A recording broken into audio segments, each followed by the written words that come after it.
గురుగారు, ఆత్మ పరమాత్మ సమ్మేళన భావానికి ప్రతీకగా గోదా రంగనాథుల్ని చెప్తూ ఉంటారు.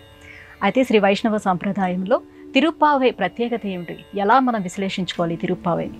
నిరంతరం మన మనస్సు ఒక ప్రయత్నం చేస్తుంటుంది. ఏ విషయం గురించి ఈ ప్రయత్నం అంతా అంటే ఏమిటి అంటే తెలుసుకోవడం కోసం. ప్రతి విషయంలో కూడా ఏమిటి అనే మాట వస్తుంది. రెండవ ప్రశ్న ఎందుకు అనేది ఏర్పడుతుంది. ఏమిటి అనేది తెలిస్తే ఎందుకు అవసరమా కాదా అనేది అర్థమవుతుంది. ఈ లోకం ఇలా ఎందుకుంది, నేను ఇలా ఎందుకున్నాను, ఇలా ఎందుకు ఆలోచిస్తున్నాను, ఇలా ఎందుకు తింటున్నాను, ఇలా ఎందుకు నిద్రిస్తున్నాను, ఇలా ఎందుకు తిరుగుతున్నాను, ఇలా ఎందుకు అందరితో మాట్లాడుతున్నాను, ఇవన్నీ కూడా ప్రశ్నించినప్పుడు కారణం ఏదో ఉన్నది. ఆ కారణం పరమాత్మ. కార్యస్య కారణోత్పత్తి. ఈ కార్యకారణ సంబంధాల విశ్లేషణ, జీవేశ్వరుల అనుబంధం ఏమిటి అనేటటువంటి ప్రశ్న వేసుకునే విధంగా మనల్ని తీసుకువెడుతుంది.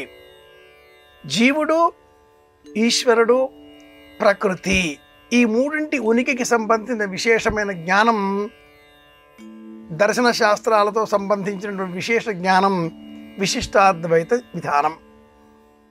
ప్రకృతిని వినియోగించి జీవుడు ఈశ్వరుడి ఉనికిని గుర్తించాలి.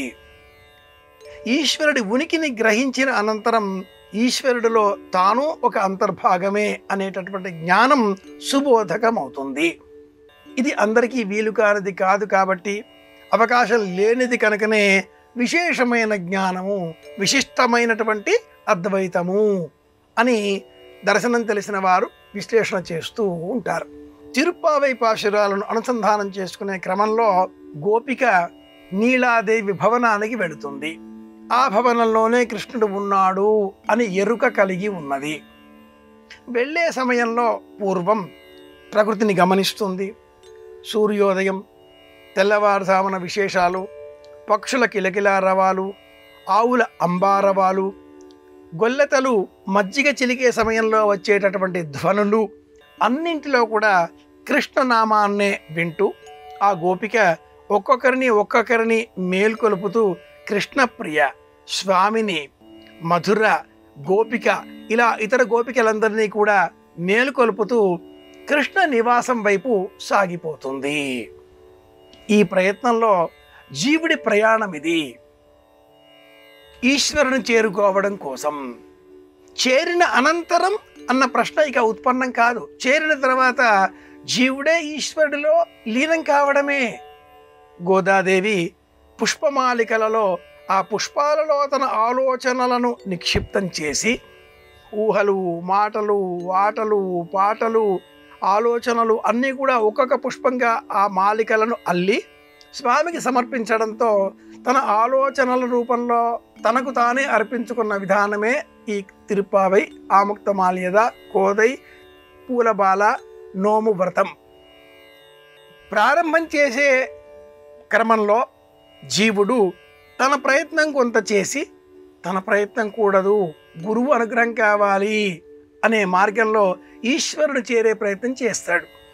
ఈ చేరడమే గోదా రంగనాథుల కళ్యాణం. ఇక ఆ తర్వాత ఇంకేమీ లేదు, లీనం కావడమే. సారూప్య సామీప్యాలలో చివరిగా మిగిలే సాయుజ్యమే, శాశ్వత పరబ్రహ్మ స్థితి పొంది ఉండడమే, ఎప్పటికీ ఆనందమే. ఆ చరమస్థితి రావడం కోసం, జీవేశ్వరుల ఐక్యం ఎలాంటిదో తెలుసుకోవడం కోసం తిరుప్పావై 30 పాశురములు. ఇందులో రాముడి కథలు, కృష్ణుడి కథలు అనేకం వర్ణింపబడి ఉన్నాయి. కంసుడిని కృష్ణుడు సంహరించాడా, లేక కృష్ణుడి చేతిలోనే నేను మరణించాలి అని కంసుడు కోరుకున్నాడా? అంత దూరంగా ఉండే ఆ కంసుడిని కృష్ణుడు మెట్లన్నీ ఎక్కి అతిరోహించి నేలకు లాగి పడవేసి తొక్కి చంపి అలా కాదుగా, కృష్ణుడిని చూడగానే కంసుడే జారి పడిపోయాడు, ప్రాణాలు కోల్పోయాడు. ఇలాంటి అనేక ఆలోచనలతో ఉండే వృత్తాంతాలతో కూడుకుని ఉన్నటువంటి సన్నివేశాలు ఈ తిరుప్పావైలో మనం గమనించవచ్చు.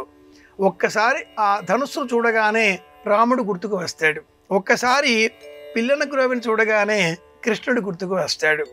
ప్రతీకాత్మక వాదంలో పిల్లల గ్రోవిలో ఉండేటటువంటి ఆ గాలి ఈ దేహంలో ఉన్నటువంటి వాయువు, ప్రాణశక్తి పరమాత్ముడికి అర్పించడమే తిరుప్పావై.